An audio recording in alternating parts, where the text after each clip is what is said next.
Hi everyone, welcome to Season 3, Episode 11 of Marketing Ninja Unleashed. Today, I'm diving into the mindset behind running a business, the part that nobody sees, but every business owner feels. I share how the book The Secret Sauce helped me shift my thinking, and we discuss the signs of overwhelm you really shouldn't ignore. Plus, I talk about why storytelling is the biggest competitive advantage that family businesses actually have. So if you want clarity, confidence, and connection in your marketing, this episode is for you.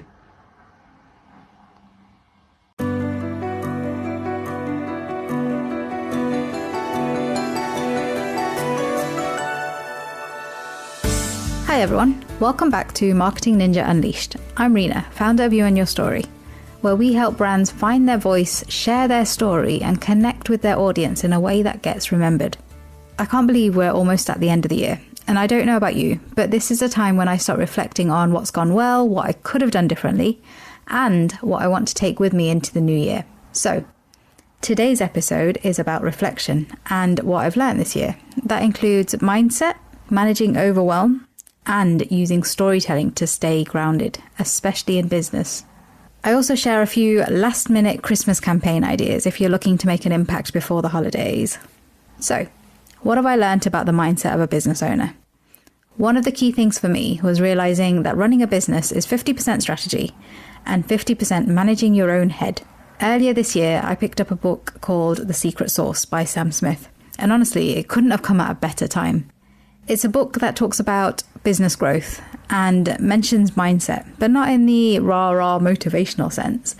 It's about building a business that reflects who you are, what matters to you, and what you want to stand for, and sticking with that whilst your business grows. And that really hit home for me, because as a business owner, especially in marketing, it's so easy to get caught up in what everybody else is doing.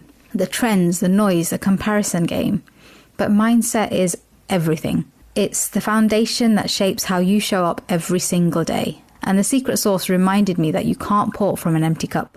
You need to create space to think clearly, to make better decisions and be intentional rather than reactive. There's a section in the book that talks about how entrepreneurs often outwork their mindset, meaning they push forward with tactics and to-do lists without ever addressing the beliefs that are actually holding them back. And I realised I'd done that too. I used to think rest was a little bit lazy, that pausing meant losing momentum. But what I've learnt is that rest is momentum, because when your head's in the right place, your creativity flows, your decisions are stronger, and you start attracting the right kind of work and people around you.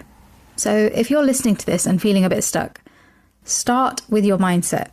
Ask yourself, what stories am I telling myself that are stopping me from moving forward? Because sometimes the biggest rebrand that your business needs is actually the one in your own head. Now, let's be honest, whilst every intention to manage your mindset is there, being a business owner can sometimes feel like spinning 10 plates whilst somebody's throwing new ones at you. I've been there. You're juggling clients, invoices, content, admin, and trying to remember if you've actually had lunch today. And that's when you start to feel overwhelmed. It kind of creeps up on you. It doesn't announce itself, it just shows up one day as exhaustion, frustration, or that quiet voice that says, what's the point? For me, the signs usually start quite small. I stop sleeping properly, I overthink every decision, and I lose that spark of creativity. That's when I know I need to pause. The first step for every single business owner is to recognize your triggers. Maybe it's taking on too much, maybe it's people pleasing, maybe it's trying to do everything perfectly. But if you want to continue, you need to learn how to deal with being overwhelmed, because you can't grow from a place of burnout. Here's what I've started doing to help me. First of all, I prioritize 3 things a day. That's it. The rest can wait. Delegate where you can. I learned this the hard way. You can't do it all yourself, and you actually don't have to. And step away to reset. Sometimes the best business decisions that you can make is to go for a walk or take a proper break. I've been to Morocco, Rome, Dubai, and even London to stop and reset, because I've done a lot this year. The one thing that I always try to remember is that I need to add looking after myself to my to-do list. Because when you start treating rest and self-awareness as part of your business strategy and not an afterthought, that's when everything really starts to shift. LinkedIn is pretty great at a lot of things, like helping you tap into your field's latest industry trends and insights. We can't stop your colleague from tapping her pencil. LinkedIn can help you find new jobs that align with your career goals. We cannot help find the source of that weird smell in the office fridge. Ew. And while we can't stop your colleagues from bringing their hobbies into the office, LinkedIn can help bring your career to the next level. LinkedIn is the network that works for you. Now, this is something that I've seen time and time again when working with small or family-run businesses. They underestimate the power of their story, and that's such a missed opportunity. People don't just buy products or services anymore. They buy why you do it. They buy you. Family businesses, especially in industries like e-commerce, construction or hospitality, have this amazing built-in advantage, and that's authenticity. You already have a story that people can connect to. How you started, who's involved, what your values are, and why you care. For example, I spoke to a company recently that wanted to attract bigger clients. The first thing that we did was go back to basics. We looked at their brand story, not the technical side of what they do, but the human side. How the founder started the company, how their team works together, how they approach projects differently because they genuinely care about their clients' outcomes. Once they started sharing that story, everything changed. Their marketing became so much more engaging, their team became more invested, and their customers started seeing them not just as another construction business, but as people that they actually wanted to work with. Their marketing became more engaging, their team became more invested, and their customers started seeing them as not just another company, but as people that they wanted to work with.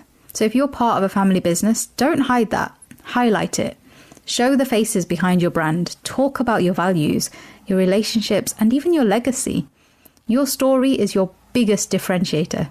And in a world filled with AI, algorithms, and automation, human connection is what stands out the most. Okay, let's talk about something a little bit more festive. If you've been so busy with work that Christmas has completely crept up on you, don't panic. There's still time to create something meaningful. And here are a few simple but effective ideas that you can put into place right now. Reward your top customers. Send a handwritten note or a small gift to your most loyal clients. It's not about the cost, it's about the thought. Host a Christmas get-together. It doesn't have to be big. Even a coffee morning or a drinks evening with clients or partners can go a long way. Remember my episode talking about what ProMedica24 did? Their client lunches are a brilliant example of how connection builds loyalty. Give back. Donate to a local charity on behalf of your customers, or get your team involved in things like a Santa fun run or Christmas jumper day, and share it on social. It shows your brand values in action. Share your year in stories. Do a simple 2025 in review post or video. Share your milestones, funny moments, and lessons learned. People love seeing the human side of your brand. Set the tone for the new year. Use December to tease what's coming next. New services, partnerships, or goals. It gives your audience something to look forward to in January. Remember, it's not about doing everything, it's about doing something that feels genuine. The very best marketing isn't loud, it's thoughtful, consistent, and human. So that's it for episode 11 of Marketing Ninja Unleashed. We've talked about mindset, managing overwhelm, the power of storytelling, and a few festive campaign ideas to finish the year strong.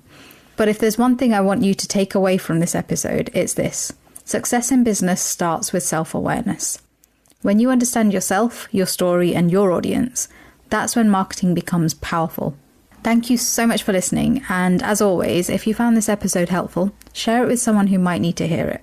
I'll be back soon with the next episode and another guest. But until then, remember, you and your story is here to make sure your story is the one the world won't forget.